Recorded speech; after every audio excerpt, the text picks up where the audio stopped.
اللہ فرماتے ہیں فَأَعْرِضْ عَمَّنْ تَوَلَّىٰ عَنْ ذِكْرِنَا وَلَمْ يُرِدْ إِلَّا الْحَيَاةَ الدُّنْيَا ذَلِكَ مَبْلَغٌ مِّنَ الْعِلْمِ۔ نبی ان سے اعراض کر، تیرا ان سے کوئی تعلق نہیں ہے جو صرف دنیاوی علوم کے پیچھے بھاگے پھرتے ہیں۔ ان بیچاروں کا مبلغ علم یہی ہے، مبلغ پیٹ پلیٹ روٹی کھانا پینا، یہ سارا یہ بس، یہ ان کا مبلغ علم ہے۔ ایک کتاب ہے پکی روٹی، اس کے اندر بھی دین کی باتیں لکھی ہوئی، کچھ صحیح کچھ غلط۔ تو کہا کرتے تھے جب ہم پڑھتے تھے، اس بیچارے کا علم تو پکی روٹی کتاب ہے نا، بس وہی ہے مبلغ علم، یعنی علم کی پہنچ یہیں تک ہے، چھوٹی سی کتاب تک۔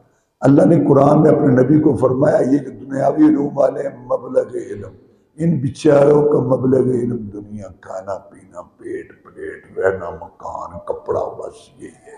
نبی چھوڑ فرمایا یعلمون ظاہرا من الحیات الدنیا وهم بالآخرۃ هم غافلون، یہ دنیا کے ظاہری علوم جانتے ہیں اور آخرت کے علوم کا ان کو پتہ ہی نہیں ہے کہ قبر کے اندھیرے کیسے دور ہوں گے اور آخرت میں اعمال نامہ کیسے ملے گا۔ تو قرآن نے بھی یہ بات بتائی کہ یہ علم نہیں ہے، یہ تجربات ہیں۔ اپنے آپ پر مقام سمجھو، تم علم حاصل کرنے کو عظیم لوگ ہو، سمجھو تم وہی علم قرآن بھی پر۔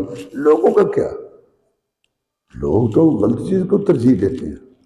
آپ اللہ کا شکر ادا کرے جس کے لیے آپ آئے، بہت بڑی نعمت ہے اللہ کی، یہ علم کی نعمت، آپ اس کو سیکھیں،